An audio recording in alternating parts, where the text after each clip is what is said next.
बजाय घर उसकी स्थलाकृति पर निर्भर होना चाहिए। एक बच्चा जो ग्रामीण क्षेत्र में एक खेत में रहता है, वह खुशी खुशी और लाभकारी रूप से अपना समय जानवरों को देखने, काटने, पिटने आदि के लिए भटकने में बिता सकता है, जब तक कि औपचारिक निर्देश शुरू करना आवश्यक न हो।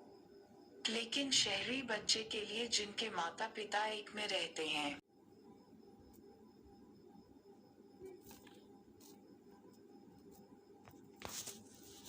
तंग अपार्टमेंट, यह बिल्कुल अलग है।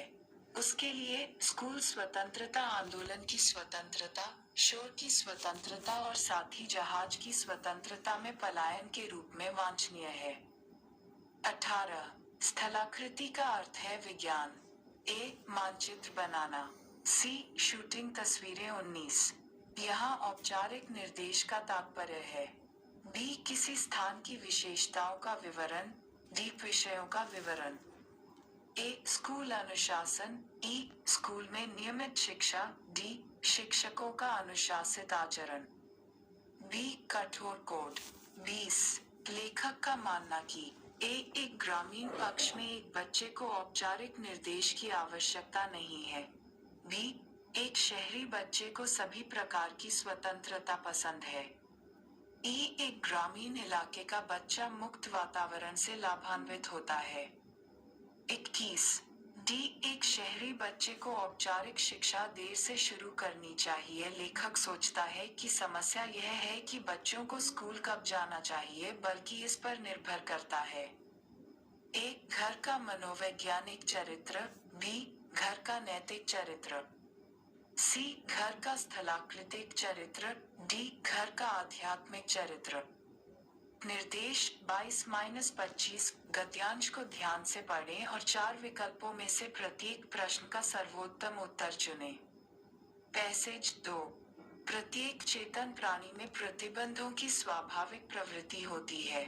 यदि आप किसी पौधे की वृद्धि को रोकते हैं, तो वह नाकाबंदी के माध्यम से छेद करने की कोशिश करेगा। यदि आप एक कांच के जार में एक कीड़ा मछली को बंद कर देते हैं, तो आप पाएंगे कि यह बेचैन होकर रास्ता खोजने के लिए इधर-उधर भाग रहा है। इसी तरह, यदि आप किसी पक्षी या जानवर को पिंजरे या कमरे में बंद कर देते हैं, तो आप पाएंगे कि वह पिंजरे या कमरे से बचने के लिए लगातार प्रयास कर रहा है। जब वह थक जाएगा या जेल के वातावरण से अपनी पहचान बना लेगा, तभी वह चुप बैठेगा। इस प्रकार, मुक्त होने की इच्छा सभी चेतन प्राणियों में जन्मजात होती है।